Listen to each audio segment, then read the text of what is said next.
한국경제로 허원순 논설위원 뵈러 왔습니다. 안녕하십니까? 오늘 헤어스타일이 아주 멋있습니다.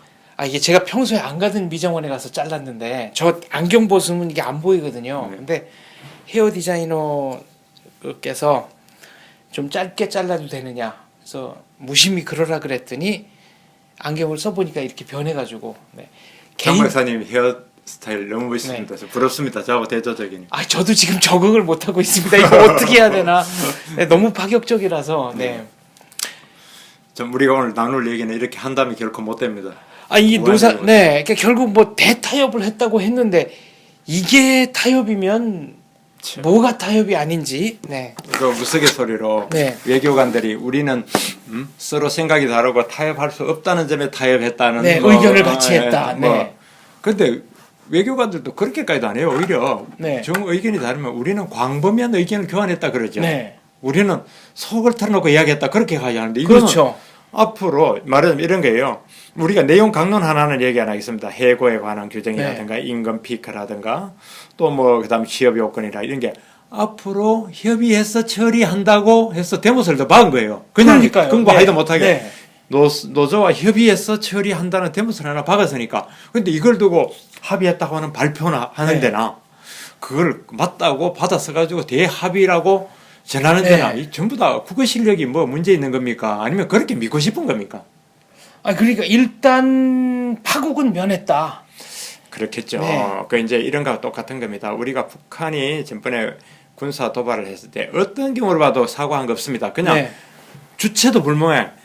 남쪽에 병사가 다친 거에 대해서 유감이다. 네. 그 원인이 누가 될지 모르지만 네. 그렇지만 워낙 안 하던 사람들이니까 워낙 답답한 친구들이니까 그나마 네. 얘기한 것도 요만큼 나온 거 아니냐. 네. 하다 못해 한 거니까. 그렇게 본다면 노조가 뭐 원칙적으로 아무것도 안 하겠다는 건데 그래도 필요성은 공감했다든지 네. 아니면 더 양보해서 이번에 노동계획의 과제가 뭐라는 것 정도로 확인된 거예요. 네. 이게 노동계획이 진짜 그게 과제구나. 진전이라면 진전일 그렇죠. 수 있다. 그러니까 네. 이 노동계획의 주요 과제를 이번에 확인했다.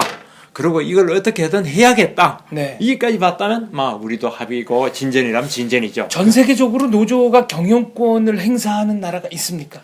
공산국가는 이론상으로 있겠죠. 그러나 네. 그것 또한 당 간부가 하고 당이 하는 거지. 네. 지금은 뭐 아니, 우리 그런 경영권 침범 사례는 말할 것도 없고요. 이론상으로 노조가 경영권 행사를 하려면 예. 자기들이 퇴직금이나 이런 걸 다 회사에 투자해서 아예 회사를 사버리면 되는 거 아닙니까? 안 사죠. 있는 그러면- 걸로 노조 이름 네. 예컨대 작업 라인을 바꾼다. 노조 네. 동의받아라. 국내 라인을 해외로 옮긴다. 네. 이게 전부 경영행위잖아. 그것도 네. 안 된다. 동상인건 뭐도 그래라. 이런 것도 있잖아요. 여기 보십시오. 여 한경 여기 기사에 나온 거 보면은 자녀들의 우리나라 대기업 고용 세습. 10곳 중에 9곳이 어떤 형태로든 네. 고용 세습이 있다는 거예요. 일자리 물려준다고. 그러면서 우리나라 사람들이 이럽니다. 대기업의 CEO들이나 경영층은 물려주지 않느냐. 네. 사실은 CEO들이나 경영자들은 물려주는 거 하나도 없습니다. 오너는 네. 물려줄 수 네, 있습니다. 오너는 우리가 물려주는 게 이제 우리가 재벌 경영, 네. 대기업 경영의 하나의 한국적 특색이죠. 거기에 대해서는 온갖 논란이 있을 수 있고, 뭐 비판도 있고, 장단점도 있고, 오케이. 네. 그러나 물려줍니다. 그러나 적어도 전문 경영인은 자식 전문 경영 물려주는 게 하나도 없습니다. 한국경제신문 사장한테 물려준 거 없고, 네. 삼성전자의 전문 경영인 사장이 자식 물려준 거 없을 겁니다. 허원순 위원께서 이제 자녀가 네. 한국 경제에 들어오고 싶다. 이거 세습 안 되는 거죠. 안 되죠, 우리는. 네. 안 되는데, 그러나 이제 생산직의 노조는 네. 가점이 있다든지, 뭐, 플러스를 해준다든지, 뭐 해서 그게 많이 있다는 거. 이런 것만 봐도 이게 오히려, 노조가 오히려 더 세고 경영권에 육박하는 권한을 가진 거 아니냐. 노조 연봉 뭐 실수입 이런 게 굉장히 높던데요, 대기업은. 대기업 노조는 평균 연봉이 1억 육박하는데도 들어져 있다는 거죠. 평균이. 물론, 네. 평균이, 네. 뭐, 네. 현대차라든가. 물론 이제 그 사람들 주장은 그게 잔업수당이다, 뭐가 다 들어갔다고 얘기하지만, 어디 뭐 잔업수당 어디 중소기업은 없었으면 못하는 거지. 안 네. 하려고 안 하는 겁니까? 그렇습니다. 그런 문제도 있고요. 임금, 이런 걸 보면, 예를 들어 우리나라에 설국열차가, 네. 설국열차가 간다. 같은 운수자이다 이러지만은, 철도노조 사람하고 네. 마을버스 모는 사람, 택시기사하고 버스기사하고 이 차이의 차는 2배, 3배, 4배 납니다. 그렇습니다. 설국열. 네. 예를 들어 코레일의 정규직 노조원이라면 네. 참 그야말로 뭐 1억에 육박하는 그 몇 천만 원 후반대고요. 네. 그 다음이 공적 그걸 들어가는 버스 기사 정도 될 네. 거고, 그 다음에 마을 버스 정도 되고, 택시 기사들은 150만 원 벌어요. 여기 벌기 빡빡해요. 그렇죠. 개인 택시도 요새 수입이 굉장히 그렇습니다. 낮아졌지만 회사 택시도. 회사 때 네. 어렵죠. 그래서 근데 사실 파업은 코레일 그런 데서 노조원만 대기업 노조가 우리나라 노조 가입률이 전번에 우리 얘기 한번 나눴잖아요. 네. 10% 12% 사이 거기서 좌우하니까. 그런데 이제 이번에 한번 제대로 개혁해보자, 노동개혁해보자고 이렇게 네. 이렇게 한 게 정부가 정한 데드라인 시한 10일을 지나고 또 주말까지 12, 13일까지 네. 해서 내가 볼 때는 아무래도 합의라고 말하기 어려운데 이걸 합의라고 발표하고 합의라고 네. 있고 합의라고 쓰고 일단 발표는 해야 되니까. 네, 네. 그래서 거듭 말씀드리지만 오히려 이번에 그 5가지 혹은 뭐 몇 가지 이슈를 이게 개혁의 이슈라는 걸 확인을 했고 네. 이게 이다지 어렵구나 하고 노조가 저항하는 걸 확인했고 앞으로 해야겠구나를 확인했습니다. 네. 그런데 해야겠구나에서 굉장히 어렵게 됐다. 적어도 합의로 고치게 됐으니 그래야 돼요. 근데 문제는 노조도 결국은 회사가 있어야 뭐 노조가 있는 거 아니겠습니까?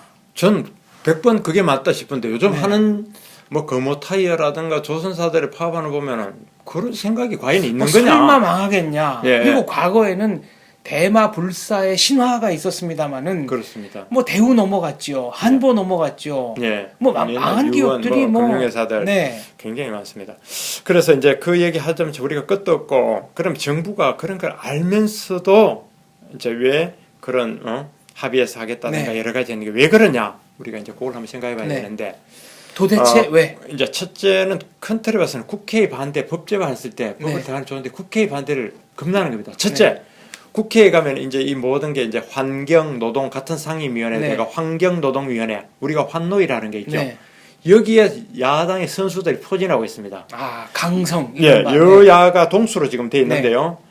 여당은 뭐 이자스민이니 뭐 초선 나름대로 전투력이 상대적으로 좀 떨어지는 떨어지고 분들. 그다음에 네. 무중량이 이완구 씨도 뭐 그러다가 지금 뭐 재판 받다가 아웃돼 버리고 반면에 야당은 한 가닥 하던 왕년에 한 달의 수사들이 다 포진하고 있거든요. 뭐 심상정, 은수미도 거기 있죠. 네. 뭐 해서 쫙 깔려 있으니까 그 선수들의 벽을 자꾸 못 넘어가는. 또 환노위를 어렵게 넘어간다 하더라도 법사위도 겁나고 나중에는 국회 선진화법에 또 네. 걸릴까 싶기도 하고 하니까 자꾸 법으로 거치지 말고 네. 행정 지침, 가이드라인, 행정 규칙 정도로 하자. 그렇게 참 말하자면 정부의 고민을 이해한다면 그런 측면이 있는 것 같습니다. 이게 사실은 김영삼 정부 때 네. 노동개혁을 하려다가 노동계가 정말 거세게 반발해가지고 막 데모하고 생 난리가 났지 않습니까? 어떻게 보면 뭐 IMF도 그 연장선상에 물론 예. 뭐 정부 정책의 실수도 많습니다만 그런데 YS 얘기 나왔습니다. YS 정부 때는요. 그래도 나중에 노동법 날치기 통과라도 해줬습니다. 네. 그때 네. 날치기 통과해가지고 그 어떤 규정을 했는데 그 비난이 이제 쏠릴 것 같으니까 그때 나중에 95년도인가 정부 조직법을 바꿔가지고 뭐 재정경제원을 만들고 네. 완전히 휘저었거든요.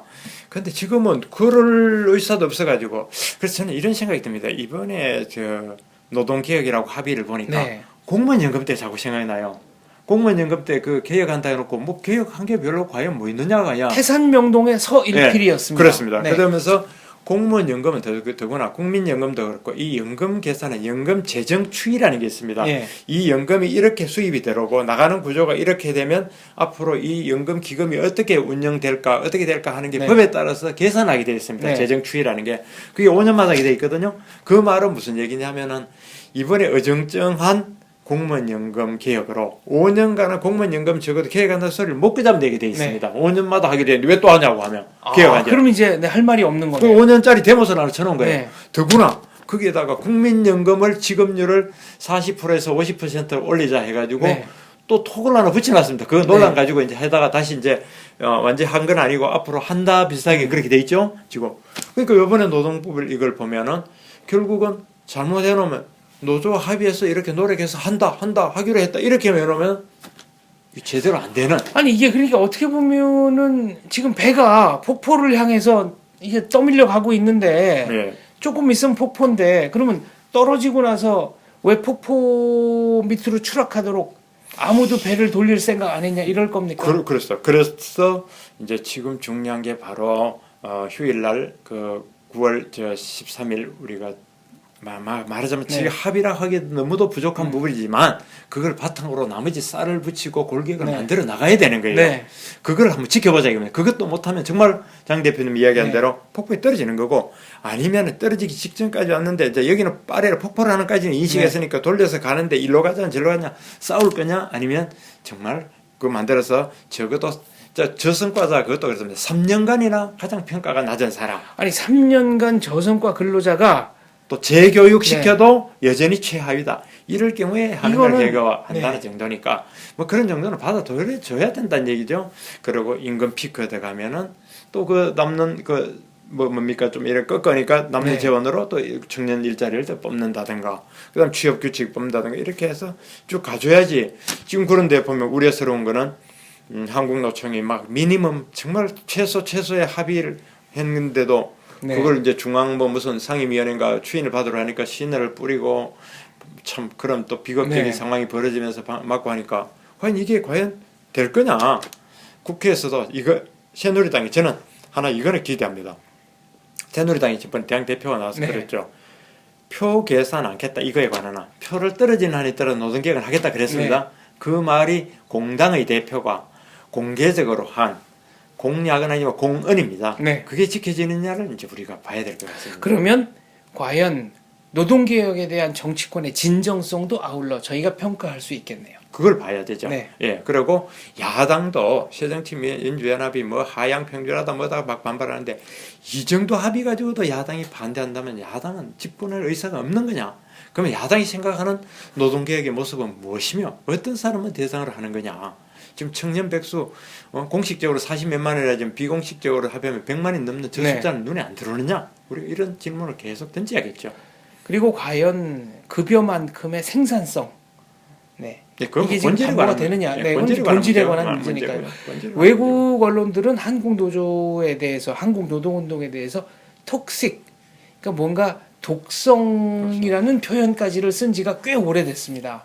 그러면 이거는 국제적으로 볼 때 그 정도 평가를 받는다는 거 아니겠습니까? 사실은 저번에 그 얘기 말씀하니까 GM이 한국 GM에서 사업장을 철수한다 만다 지금 계속 얘기가 나왔잖아요. 그 중에는 물론 이제 통상 임금의 범위가 넓어지면서 임금에 대한 그 부담이 굉장히 생산성이 너무 비해서 너무 올라가니까 임금에 대한 부담이 높아간다 하고 노조로 문제점을 지적한 적이 있습니다. 노조의 그 과격한 그다음에 온갖 간섭 다 하는 이거에 대해서 도저히 GM이 선소를 했습니다. 그래서 우리가 그때 했으면 나라도 장 박사님이라도 GM 소리 저 소리 하겠다. GM 나쁘다고 무리한 소리 못 하겠다. 그래서 과거에 발로 하는 투표라고 그래서 정말 뭐 여러 가지로 못 살겠다 싶으면 외국으로 이민 가는 경우가 많았는데 기업들이야말로 전 세계 여러 곳에서 오라는 데가 많으니까 언제든지 뭐 짐 싸가지고 갈 수 있는 거 아니겠습니까? 능히 갈 수 있는 거죠. 능히 갈 수 있고 그래 이제 기업 떠나고 그게 이제 우리가 산업 공동화인데 그러지 않아도 중진국정 되면 산업 공동화를 생기는 요인이 여러 가지 많잖아요. 우리 경쟁력이 안 떨어지는데 나가나 막아가 산업 공동화를 막아야 되는데 이건 뭐 발길질 해가지고 빨리 산업 공동화를 제쳐가고 밖으로 유턴해가 끌어들일 생각 안 하고 있는 기업을 내보내려고 하니까 기업 하나 나가면 일자리 얼마나 나갑니까? 그렇습니다. 그 생각들은 잘 못하는 것 같습니다. 아니면은 여전히 나가란다고 나가겠느냐? 나갑니다. 이번에 옮기기 좋습니다. 이번에 조금 다른 얘기지만 중동 난민들이요. 유럽으로 막 들어갔잖아요. 거기 나라들 보십시오. 거기에 제조업이 탄탄하게 있다든가 교육이 있다든가 중산층이 탄탄히 있다면 나라가 그렇게 되고 안 될 때고 되잖아요. 그게 나라가 개판이 되고 먹고 사는 문제도 안 되고 전 단계 그러니까 나라가 뭐 유지됩니까? 시리아 1,800만 명 중에 400만 명이 나가버리니 그게 나라입니까? 그렇습니다. 우리가 기업이 나가면 그럴 꼴 될 수도 있는 거예요. 걱정되잖아요. 미국의 디트로이트시 같은 경우는 거의 도심 자체가 공동화됐지 않습니까? 시 자체가 파산이 됐습니다. 파산이 돼가지고요. 그 얘기하면 뭐 무슨 도시 자체가 디트로이트는 악순환이 되니까 있던 사람들은 여기 치안도 도시가 파산되니까 경찰도 없고 소방도 없으니까 여기 더 있을 이유가 없는데 자꾸 나가는 거예요. 그렇습니다. 빈집 늘어나고 범죄율 높아지고 가게들 다 문 닫고. 디트로이트가 사실은 완전히 한때 자동차 붐으로 미국에 잘 나가던 회사죠. 포드 GM인데 제가 그렇게 기울어진 회사 그때 90년대 90년대 중후반에 제가 갔습니다. 보니까 정말 험하다고 그걸 봤는데 그러다 또 좋아졌습니다. 미국 중앙에서 좋아졌다가 다시 작년 이후로 지금 재작년부터 작년 이후로 확 시가 뻗어나고 그랬죠. 그걸 예사로 봐서 안 됩니다. 디트로이트 타이거즈 메이저리그 구단이 거의 유일하게 과거의 영화를 아직도 좀 상징하는 거고 도심 자체는 완전히 뭐 그렇습니다. 그러니까 우리나라는 미국보다 나라의 이 사이즈가 작기 때문에 공동화 현상이 일어나면 전국적으로 그렇게 돼버릴 수 있다는 게 그렇습니다. 저 대기업들이 이제 문제는 한두 개 나가면요. 그걸 나가는 게 끝나는 게 아니고 전 세계 지켜보잖아요. 한국에 뭐 전력이나 뭐 인프라는 괜찮다는데 노조 때문에 안 간대 어디 나왔대더라 하면은 오려고 하는 많은 투자 기업들이 안 하지 않습니까? 한두 개가 문제가 아니고 제비 한두 마리 오면 봄이 온다는 거 우리 신호를 보듯이 한두 마리 가면 가을이 된다는 것처럼 그게 신호가 돼가지고 어떤 말하자면 전 세계 경제에 시그널을 준다는 그게 무슨 거죠? 제비 한두 마리가 봄을 몰고 오는 건 아니지만 봄이 왔다는 신호는 주는 거고요. 그렇죠. 또 중국 고전에는 지는 오동잎 하나로 천하의 가을을 안다라는 얘기도 있으니까 오동잎이 자꾸 떨어지면 딴 사람들이 아 저기는 이제 갔구나 이렇게 생각하고 안 올 수도 있다는 얘기죠. 걱정입니다. 대한민국 잘 돼야 될 텐데요. 통일도 해야 되고 뭐 갈 길이 먼데 걱정입니다. 모두가 한 발 물러서고 욕심대로 가지 말고 좀 그렇게 하면 좋을 텐데. 세상에 그 욕심대로 되는 일이 어디 있겠습니까? 그리고 심리학 용어 중에 제일 그 중요한 거가 만족지연인데, 그러니까 뭐를 원한다고 그래서 즉각 그 자기 욕구가 충족되는 경우가 어디 있겠습니까? 그러니까 교육의 핵심은 뭐를 간절히 바라더라도 그게 어떤 적절한 과정이나 좀 시간을 거쳐서 이루어진다라는 거를 배워야 된다는 얘기인데 그런 면에서 정말 만족지연 좋은 말씀입니다. 이게 말씀입니다. 국가적으로 좀 필요하지 않나 이런 생각이 그렇습니다. 문득 들었습니다. 좋은 말씀입니다. 오늘 말씀 감사합니다.